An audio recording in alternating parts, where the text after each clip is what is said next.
ایک وظیفہ بتاتا ہوں، یہ آج کل کے پیروں کے وظیفے نہیں، میرے نبی کوئی بڑے وظیفے نہیں بتاتے تھے، بڑے چھوٹے چھوٹے مختصر۔ ایک صحابی نے عرض کیا، رسول اللہ رزق کی تنگی ہے، کوئی وظیفہ بتا دیں۔ اب آج کل کو جو پاکستان کے حالات ہیں، سارے ہی لوگ تنگی کا شکار ہیں، تو چاہے زراعت ہے چاہے تجارت ہے، کھلم کھلا نقصان ہو رہے ہیں، ہماری ہر فصل کروڑوں کے گھاٹے سے ہم بیچ رہے ہیں۔ تو میرے نبی نے فرمایا، انہوں نے کہا یا رسول اللہ کوئی وظیفہ بتائیں، تو میرے نبی نے فرمایا ادم علی الطہارہ یوسع علیک رزقک، باوضو رہا کر تیرا رزق بڑھ جائے گا۔ ایک لوٹا پانی، ستارہ کیمیکل دی لوڑ ہی کوئی نہیں، ایک لوٹا پانی، باوضو رہو، اس کا ایک فائدہ اور ہوگا، آپ سے شیطان ڈرے گا، اور تیسرا فائدہ اللہ آپ سے پیار کرے گا، چوتھا فائدہ فرشتے آپ سے پیار کریں گے، پانچواں فائدہ باوضو مر گئے تو شہید مریں گے۔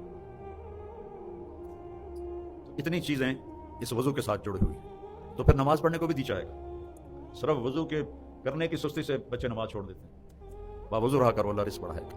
اور موقع ملے تبلیغ میں تھوڑا ٹائم لگایا کرو، اس سے آپ کو سیکھنے کو ملے گا۔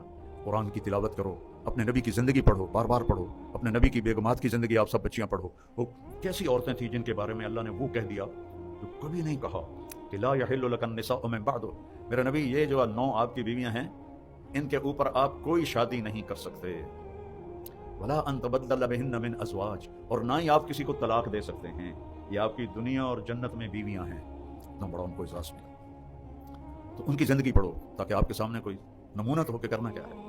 تو سارے بھائی نیت کرتے ہیں نا بچے بچیاں، ایک نماز نہیں چھوڑنی، ایک جھوٹ نہیں بولنا، ایک دھوکہ نہیں دینا، ایک گالی گلوچ نہیں کرنی، غیبت جھوٹ نہیں بولنا، اور رزق حلال کمانا ہے۔